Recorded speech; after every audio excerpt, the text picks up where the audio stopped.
नमस्कार दोस्तों, स्वागत है आपका हमारे इस वीडियो में।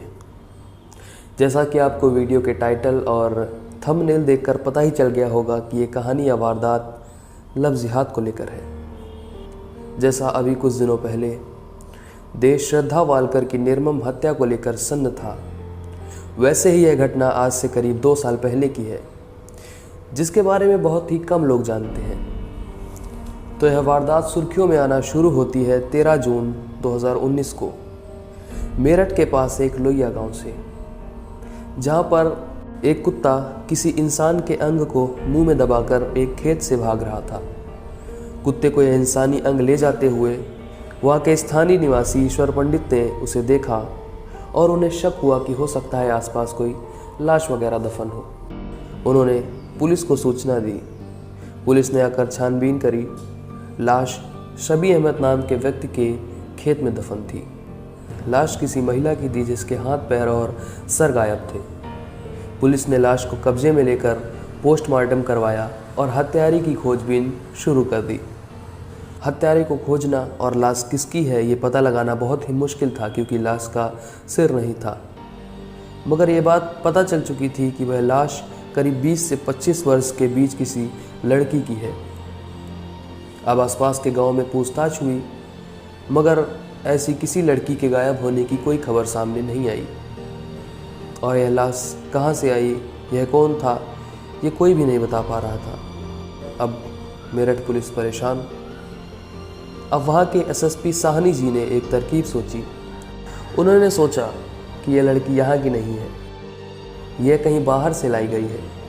उन्होंने तय किया कि गांव के जो भी लड़के बाहर नौकरी या काम धंधा करते हैं, वहां जाकर छानबीन की जाए। वहां पता किया जाए कि लड़की के गायब होने की कोई रिपोर्ट वगैरह दर्ज है कि नहीं। अब ये टास्क तो बड़ा मुश्किल था, लेकिन पुलिस ने कर दिखाया। उन्हें पंजाब के लुधियाना में एक 23 साल की लड़की की गायब होने की सूचना मिली। लुधियाना के मोती नगर थाने में इस लड़की के गायब होने की रिपोर्ट दर्ज थी, जो कि बीकॉम सेकेंड ईयर की छात्रा थी।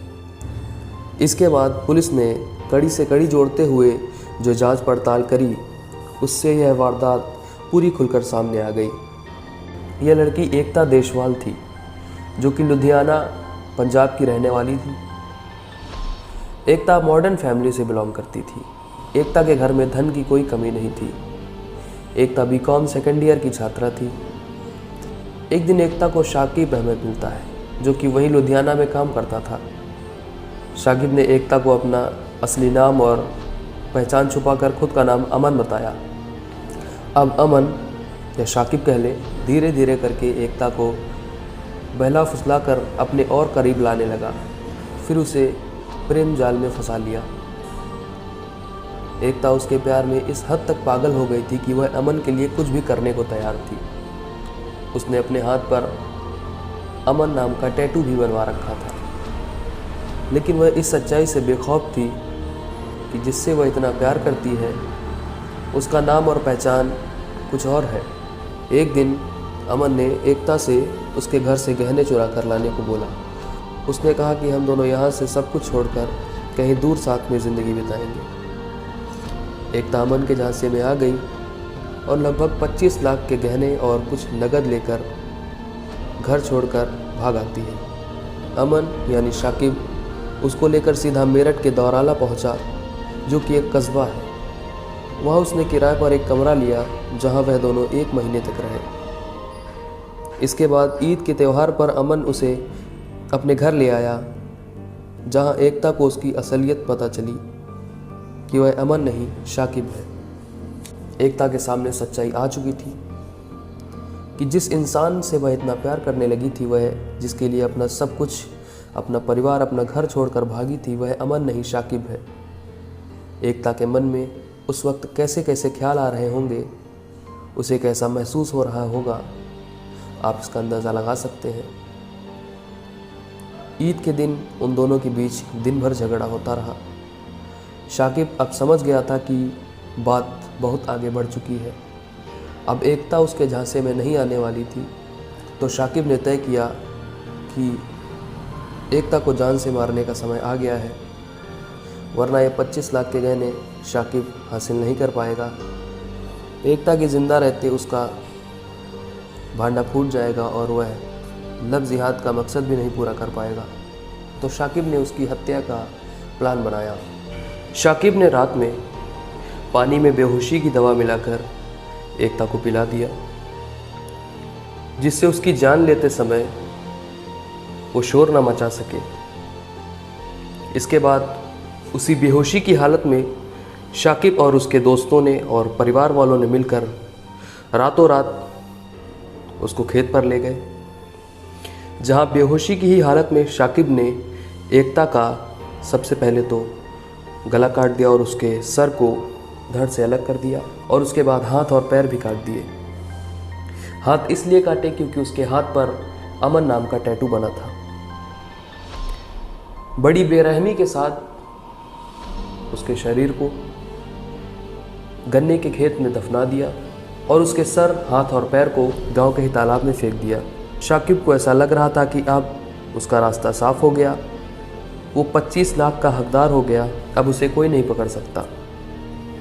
यह वारदात 5 जून 2019 को ईद के दिन की है। इस हत्या में शाकिब के साथ उसका भाई मुसर्रत की पत्नी इस्मत, शाकिब की भाभी रेशमा, पिता मुस्तकीम और उसका एक दोस्त आयान भी शामिल था, जो उसको बेहोशी की हालत में खेत में ले गए थे। मेरठ पुलिस के सामने दिए गए बयान के अनुसार रेशमा ने एकता के सभी कपड़े उतार दिए। इसके बाद सभी ने मिलकर उसके हाथ, पैर और सर को अलग कर दिया।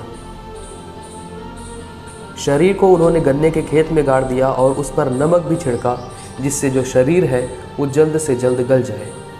फिर यह बात सामने आई कि एकता की हत्या के बाद अमन यानी शाकिब एकता के सोशल मीडिया अकाउंट्स चला रहा था। वह एकता बनकर एकता के घर वालों को और उसके दोस्तों को मैसेज में रिप्लाई करता था और घर वालों को ऐसा लगता था कि बेटी घर से भाग ज़रूर गई है लेकिन खुश है। अब उनको ये नहीं पता था कि अमन नाम का ये लड़का अमन नहीं बल्कि शाकिब है। जब काफ़ी दिन तक फ़ोन पर बात ना हो पाई तो घर वालों ने FIR दर्ज कराई, लेकिन उन्हें भी अंदाज़ा नहीं था कि उनकी बच्ची इतनी दूर कहीं लाई जाएगी और उसके साथ कुछ ऐसा होगा। कोर्ट ने इस मामले को लेकर क्या फ़ैसला किया है इस बारे में मुझे कोई जानकारी नहीं है। आपसे हम फिर मिलेंगे अगली वीडियो में। आप खुश रहें, स्वस्थ रहें। धन्यवाद।